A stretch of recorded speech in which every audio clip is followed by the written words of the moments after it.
I'm here today to talk to you about elements, compounds, and mixtures.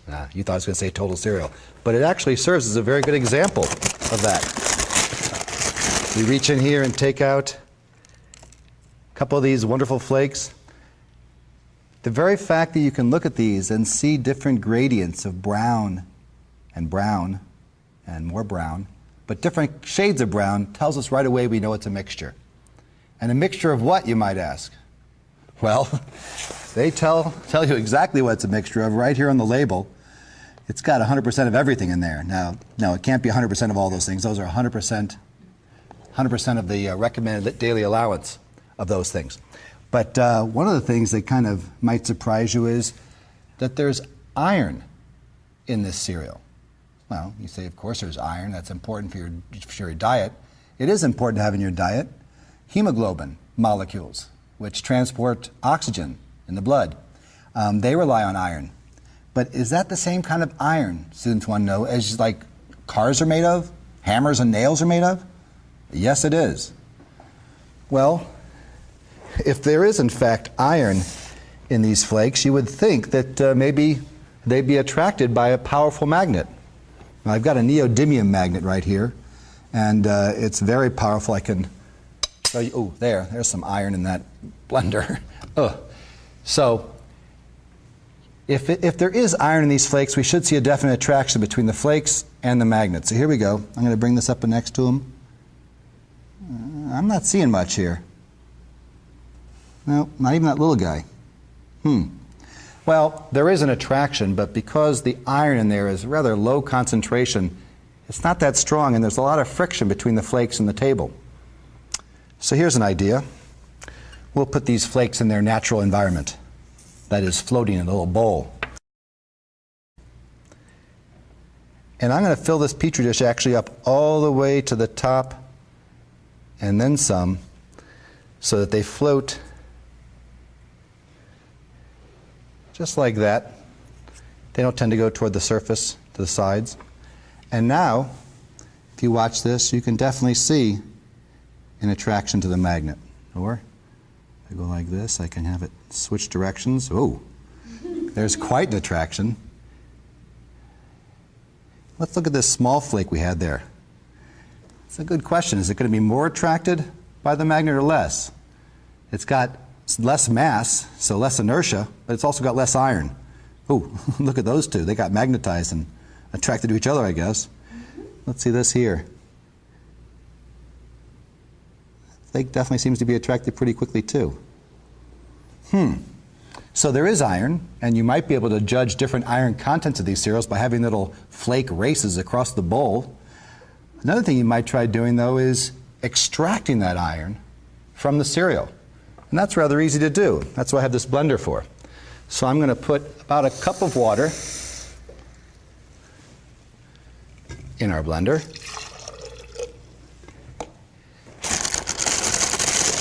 And about a cup of cereal, which according to the label is, how many servings is that? Well, about a serving. 3/4 of a cup is a serving. So we'll get an idea of how much iron you get when you have a bowl of total in the morning. Okay? So here we go. Now I'm going to blend it for a little while. It's going to be rather noisy. So here we go.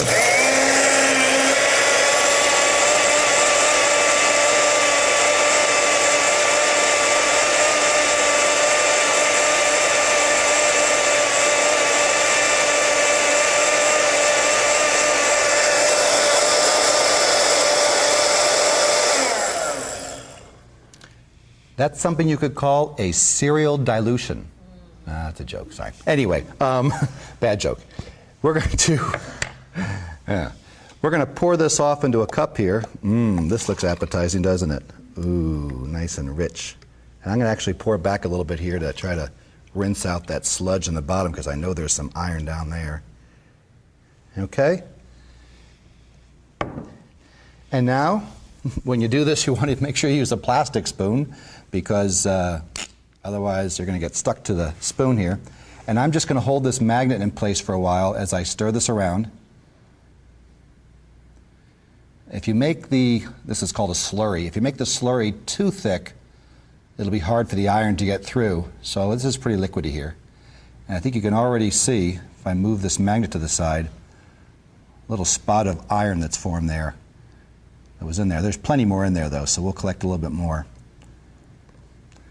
This really disgusts the students. They don't like to see cereal blended with water, and they certainly don't like to see elemental iron, the kind of iron that's in nails and car bodies, in their breakfast cereal. But it's important for them to realize that that's an important nutrient, mineral for them to have in their diets. Now, once it's in the body, of course, it digests and it gets converted into iron ions, but it is in there as elemental iron. So here I think we can get a good picture of, and I don't think I've gotten it all. I don't know how long I have to stir it to get it all to come out, but I've gotten a good portion of it there. And to show you that that is in fact the iron and magnetic, watch what happens when I pull it over there. Now let's pull it back here. Okay? So, there it is.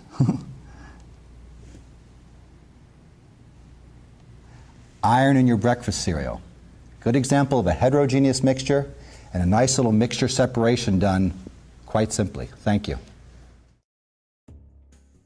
California microbiologist Dr. Curry Mullis was awarded the Nobel Prize in 1993 for his development of one of the most widely used current techniques in molecular biology today, the PCR, or polymerase chain reaction.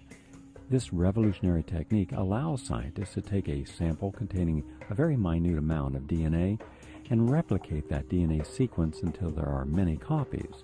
One of the first applications of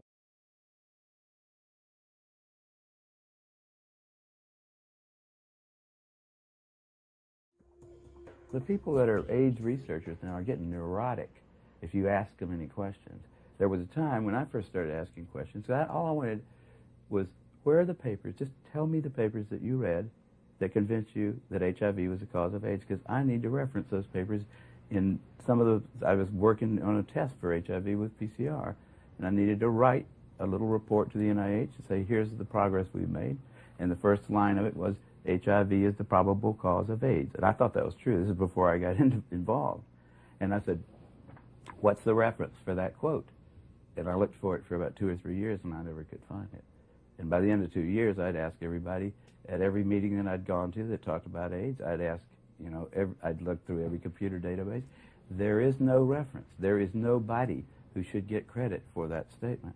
Now, that's a pretty weird situation in science, where getting credit for a discovery is the most important thing in your life as a scientist. It's silly to hear people saying, you don't believe that HIV causes AIDS? You don't believe that?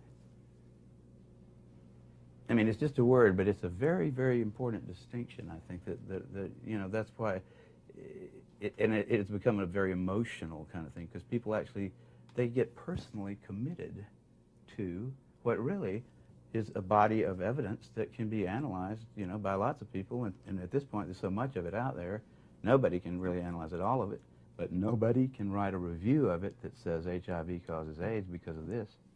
If a postdoc were to write a review of their literature that showed without much doubt that HIV was the cause of AIDS, that guy would be famous. Now, there's 100,000 guys out there who had the opportunity. Just 10 years has passed. We've been waiting for this star postdoctoral fella to distinguish himself forever and get a lifelong grant from Tony Fauci, but he hasn't shown up. No one has bothered to write a definitive review. Any journal would take it. That right there proves that HIV does not cause AIDS. Just because Bob Gallo gets up, takes his sunglasses off and says, gentlemen, we discovered the cause of AIDS. That's all we have. New York Times article, CDC report, that's all we have.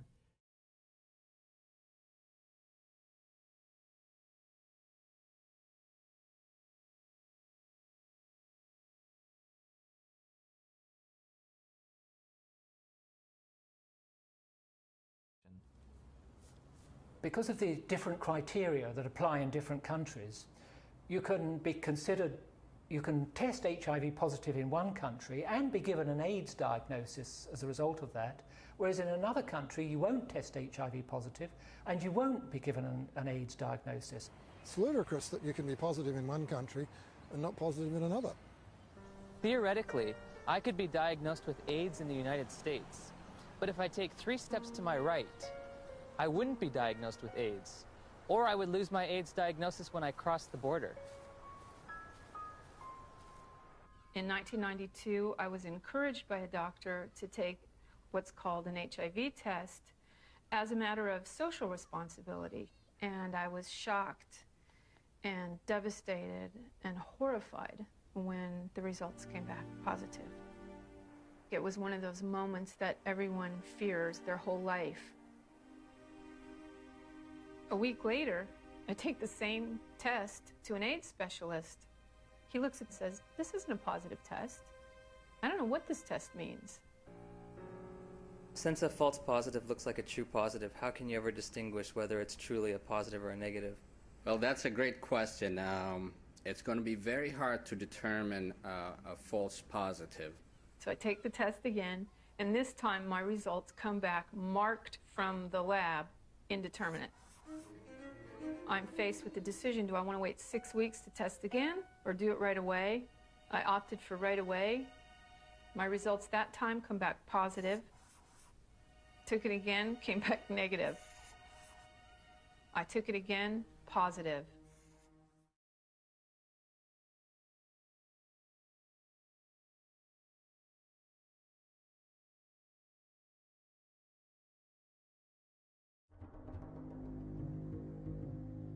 If we were talking about reality, the reality is that AIDS is over.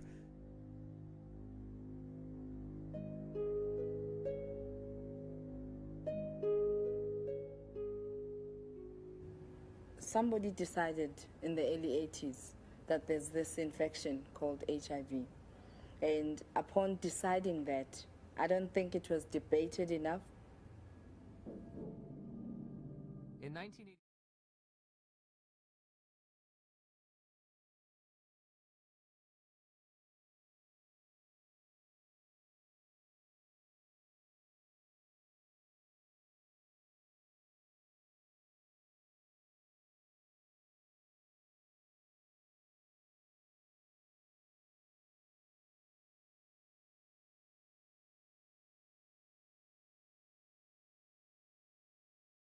if you test positive, you are considered confirmed infected with HIV. But at the bottom of the page, in fine print, it states a person should have additional testing. It does not allow you to tell a single person on this planet that they are HIV positive. And it's a scandal that this test continues to be used. So again, I'm asking, where's the test? Where's the test that can confirm a diagnosis of HIV infection? And I can't find one. I have the package. Do the answers to these questions help aid in the diagnosis? Of course they did. Really? They do. Now, if I tell you that the test you took was lousy and didn't mean a thing, does that make any difference for everybody to hear? It'd make a difference for me. Yeah, I know. How can we say that HIV is the cause of AIDS when we don't know, based on current tests, whether or not anybody diagnosed positive actually has HIV? In April of 2008, Congress approved a $50 billion expenditure for AIDS treatment and prevention. The vast majority of the world's population is not at any measurable risk of HIV infection. No measurable risk. Growing up in the age of AIDS, I was taught there were 3 certainties in life: death, taxes, and contracting HIV from unprotected sex. If you don't use a condom, there's a lot of chances that you can actually get the killer disease that is AIDS. I did a study of the heterosexual transmission of HIV in California, and we recruited individuals who were infected with HIV. Then we recruited their sexual partners, and we looked at whether transmission, in fact, had occurred. Padian runs a study. It's a 10-year study with the world's most virulent, terrifying sexually I mean, this thing jumps, off of penises into vaginas miles away. How many of them do you think, after 10 years, with the world's most terrifying, virulent, sexually transmitted disease, came up positive? Nobody. Nobody. Nobody who was negative came up positive. The National Institutes of Health and even the media, especially in this country. I charge the media with part of the responsibility, and a very significant one, in a current Holocaust that can end up being worse than the one that occurred during World War II.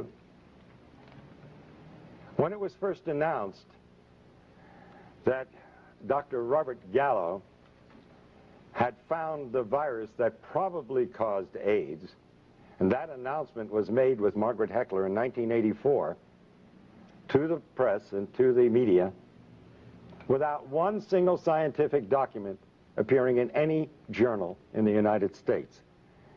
And as we know now, without any proof whatsoever that the virus caused any disease. The media picked up on it for the sake of a story. And soon the virus that probably caused AIDS was now the virus that caused AIDS. It was proven in the press and nowhere else. Now it's interesting, a lot of questions are asked of me whenever I appear before the cameras and do what some people have called a stunt, to sell books. I'm from the planet Earth. I honestly believe that these individuals are from the planet Uranus. How anyone could suggest that I would stick myself with a virus that is supposedly deadly for the purpose of selling a book, that's complete insanity. And I will put the lie to the individuals of the NIH, particularly Gallo and Fauci and Hazeltine and Essex and the rest of these scoundrels of the worst order. Criminals guilty of genocide, without a doubt. I invite them to take me to court. I wish Burroughs Wellcome would take me to court because they have been putting out a killer drug knowingly. Because in a court of law, I would have the opportunity to provide the absolute proof and evidence, as I have in my book, Deadly Deception. Now, I'm not alone in what I'm doing here today. How does the press escape such obvious truths? Why would the finest virologist in the world, the most noted virologist, member of our National Academy of Sciences, Peter Duesberg, why would he put his entire career on the line? What did he have to gain? He's already lost his laboratory and his funding. They can't take away his professorship because he's tenured. Why would a Charles A. Thomas, professor emeritus of Harvard, say the same thing? Why would Kary Mullis, who won the Nobel Prize in virology last year, why would he stick his neck out? What did he have to gain? These are the questions reporters should be asking. And in order to sell a book, I would inoculate myself with a virus that supposedly is deadly. Ever think that maybe we all know something that you just don't get? That if you take the virus out of the equation, you have a perfectly understandable disease with a perfectly understandable answer. And I might remind you, in case you are not aware of it, and if you haven't read my book, that we have known what causes acquired immune deficiency diseases for at least 70 years. It's in the medical textbooks. It's there for you to read. Number one cause on the face of this earth is malnutrition and starvation. That's African. Look to the headlines of the October 3rd issue of the London Times, Sunday Times last year. And the inside headlines that screamed across 2 pages, the plague that never was. Speak to Philip and Evelyn Kreinen, who head Partage with an organization of 250 people, their own hospital, their own doctors, their own laboratories, who have lived in the heart of the epidemic, supposedly, or the supposed epidemic, for 5 years. There is no epidemic. It doesn't exist. They are there. They're not some character who goes through from the World Health Organization and says, oh, I've seen the people dying. Of course you have. We all saw them on television in Somalia. What do you think you were looking at? That was AIDS, due to starvation, due to malnutrition. It's no big secret what's causing AIDS. We've known it for 70 years. Number 2 is drugs. And don't just think of street drugs, because the number 1 cause of AIDS today is actually 2 medical drugs. AZT,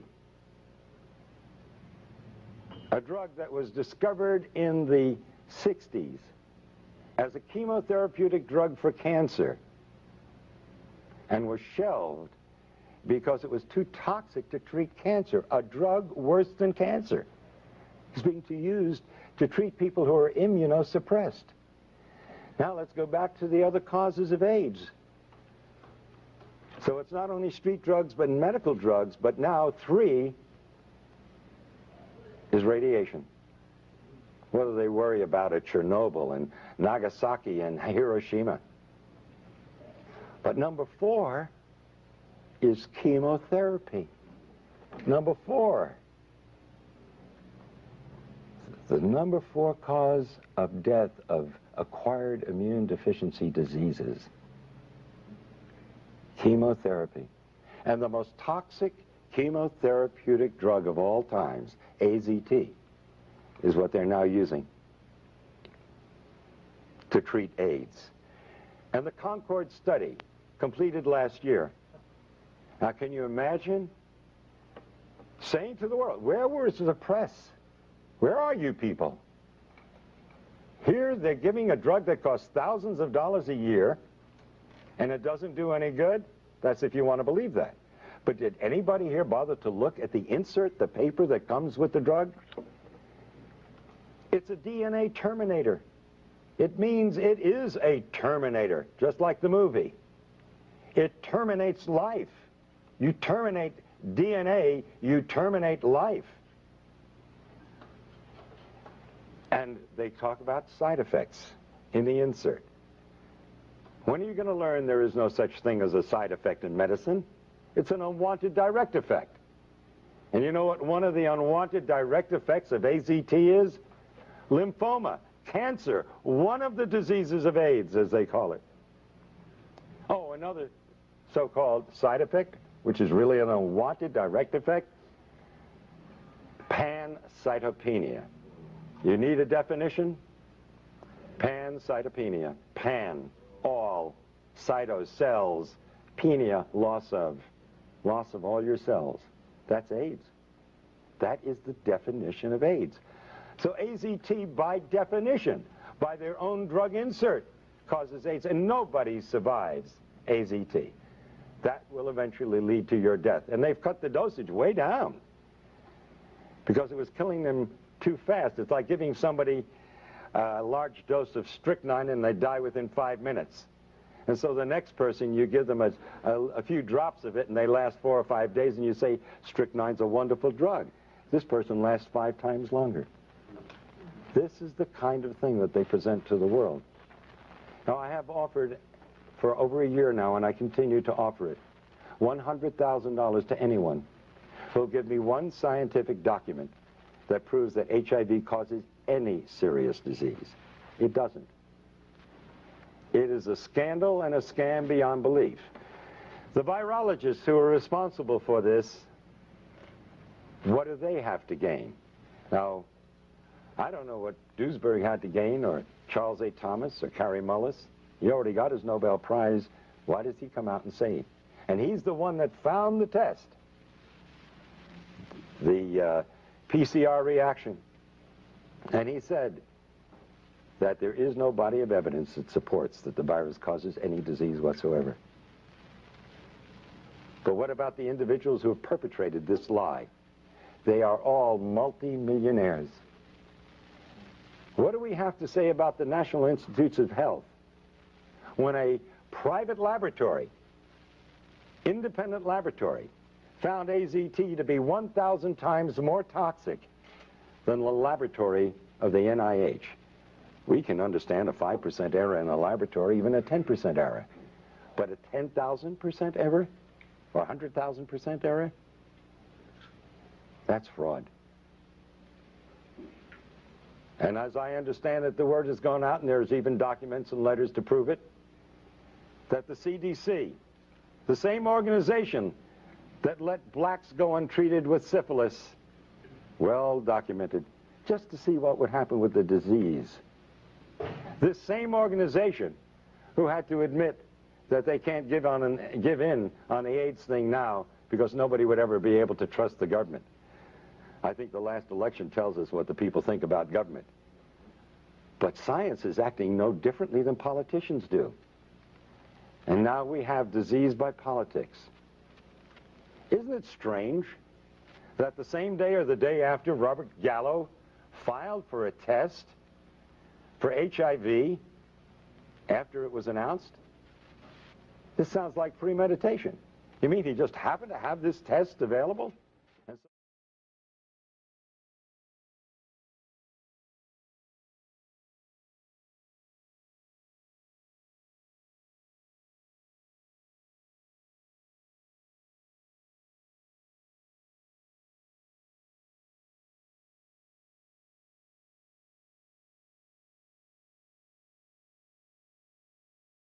You mentioned in one of your last talks that petroleum wasn't what we thought it was, that it wasn't a fossil fuel, that it didn't come from fossil animals. Yeah. Is it just a mineral? Is it a mineral like any other mineral? Is that how it, what would you say? What's the origin of You see, petroleum? when they first found petroleum, because they were beginning to make motors and needed on axles or wheels on railroad trains and all that sort of thing. And remember, trains started in the beginning of the 19th century. Then oil went from just a lubricant to a fuel, and it made it valuable. And Rockefeller happened to be the smartest man in the business at the time, but he made most of his money, or much of it, off the transport of the petroleum as well as selling it. But one thing they realized was, because oil is putting a price on oil is like putting a price on a pail of water. You know, no initial cost. It's in the ground, and in those days they were, some of it almost what you'd call surface mining the oil. They didn't go down deep. So in order to get the price up, they hit on the idea that they would have to make it appear to be scarce. That boy, after we take the next few barrels out, we're probably going to have to close as well. You know, that kind of thing. Well, a very fortuitous event. In 1892, there was a convention in Geneva of scientists to determine what organic substances are. Well, the definition of organic is a substance with hydrogen, oxygen, and carbon. And so it's usually a living substance, a tree. You analyze a dead tree, hydrogen, carbon, and oxygen, and grass and so on, living things. Animals, we are hydrogen, oxygen, and carbon. So at this Geneva Convention, Rockefeller took advantage of sending some scientists over who said oil, petroleum, is hydrogen, oxygen, and carbon. Therefore, it must be derived from the spoiling, the rotting of formerly living matter. And playing the game properly, when this scientific convention was over, they defined oil as the residue from formerly living matter. Well, that makes it a fossil fuel. I don't know why they decided to use the word fossil, but it says formerly living matter is fossil. Well, of course, today, and another thing we should know is that there has never been a fossil, a real fossil, found below 16,000 feet. And you can't argue at 16,000 there's a level line, because someplace the ground sinks and so on. But 16 is what the scientists say, 16,000. We mine oil, or we drill for oil, at 30,000, 33,000, 28,000 every day of the week. So right there we rule it out that it isn't fossil fuel. It's called fossil fuel for the minds of the public to feel that it is an asset that is running out, being depleted. We talk about depletion allowance, which is a lot of, you know, and actually, if you know the world's oil supply, you know that it is not going to run out for an awfully long time. It is the second most prevalent liquid on Earth. And we haven't begun to... Well, with all that background, you see, the people in charge of the petroleum business, for perfectly reasonable business things, like any other man in the business, wants to keep his price as high as he can get away with. And the way to do is just say, well, there's no more. The last barrel is going to cost $1,000, and then it's all done. And they preach that stuff. What bothers me is that in geology books, it's in there. The geologists say it's a fossil fuel. Somehow they've been bought. I mean, I went to a 4-year federal staff energy seminar run by the government of the United States during the so-called energy crisis. I was the participant that represented the railroad industry. The airline industry was there. Every AA, administrative assistant of senators and congressmen, was there. The CIA was there, the Defense Department was there, the State Department was there. Sometimes sitting right in front of me in the row would be Henry Kissinger with his friend, the head of Department of Defense. That's too bad, I can't put the names with them. But anyway, people like that, top men in the government, sitting there listening to the Federal Staff Energy Seminar. Well, what this was doing is for 4 years, they were teaching a propaganda line to the leading people in this country, and therefore to the leading people in the world, when you include the Kissinger and Schlesinger, among others. And the object of it was, as Kissinger used in his own terms when it was time for him to speak, to create a world price for oil. In other words, not 30 cents a gallon here and 90 cents a gallon there, but let's get a world price. That's their goal, and they're trying to do that for wheat and everything else. We don't realize what the controls are, whether it's oil or some of these other things. Almost everything today is being categorized at the highest price they can possibly make it go. And so calling petroleum a fossil fuel is the basis for this system with respect to petroleum. And I don't know if the name Arthur Kantrowitz rings any bell. Arthur Kantrowitz is the head of the Kantrowitz Labs set up by the AVCO company near Boston, scientific laboratories. And a great man in the scientific world. And Kantrowitz and I were sitting at a table at this seminar once, and the table happened to be all young college grad, PhD geologists. And so just to get a conversation started, I turned to Kantrowitz and I said, Arthur, what do you think about this foolishness of these speakers talking about fossil fuel? And it was kind of put up. He started laughing.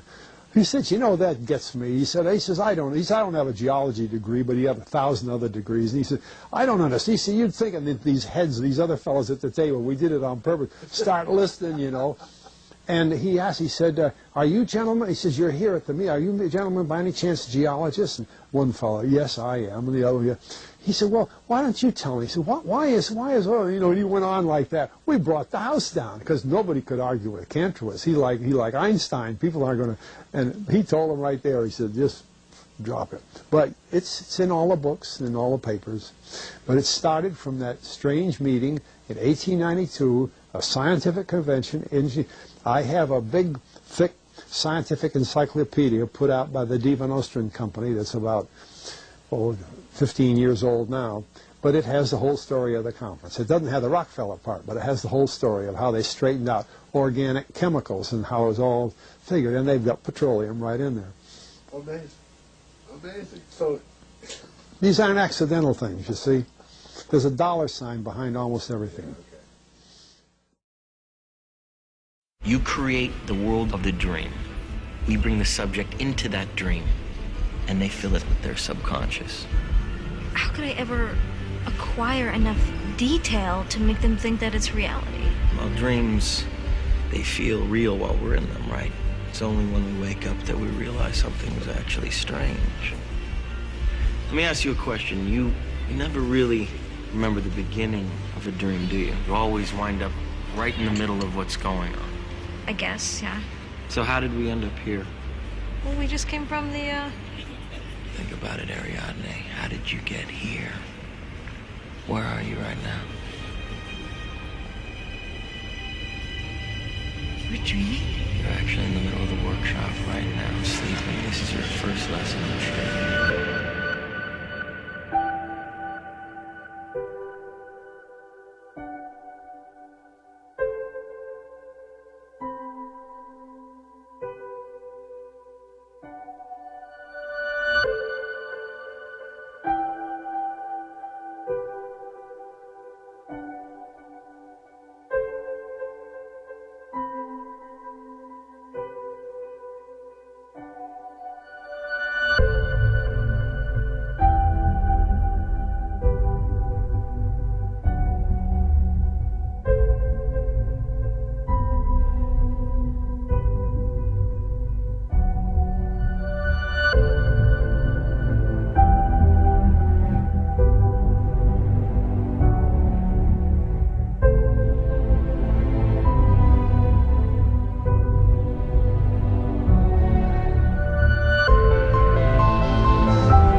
Thank you.